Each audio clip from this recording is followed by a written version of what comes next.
Summer is about fun in the sun, traveling, and most importantly, concerts. Indoor, outdoor, you name it, it's a mask-off kind of season.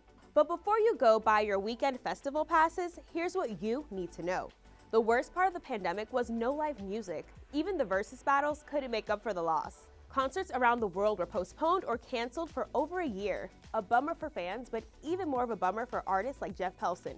He's the bass player for Foreigner, the iconic rock band with hits like Jukebox Hero and Cold as Ice. You're as cold as ice. You're willing to say The band was on tour in Minnesota when the governor pulled the plug on live events. So we went home the next day, didn't have a clue it'd be over a year before we played again. He zoomed me from his home studio where he spent all of COVID wondering when would he ever be able to play in front of a live audience again. Foreigner is one of the hundreds of bands back on tour. But how safe are the shows?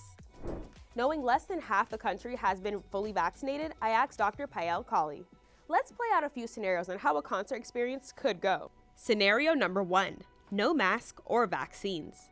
People are singing and the crowd is cheering, so that generates a lot more droplets. People are clustered in close proximity because of the music and the sound system and such. Most people are kind of cramped in together, which can certainly increase the risk of transmission. Scenario number 2, mosh pit. And then how about the mosh pits? Do you think people should stay away from the mosh pits?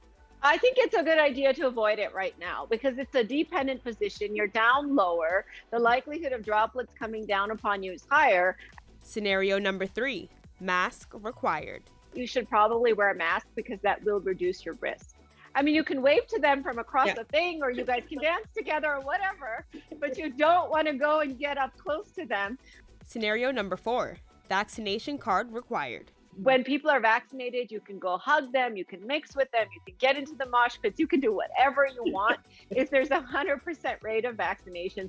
We can see there is a way to have best of both worlds, staying safe and enjoying your favorite music bands live. What summer concerts do you expect to hit this summer? Let us know in the comments below.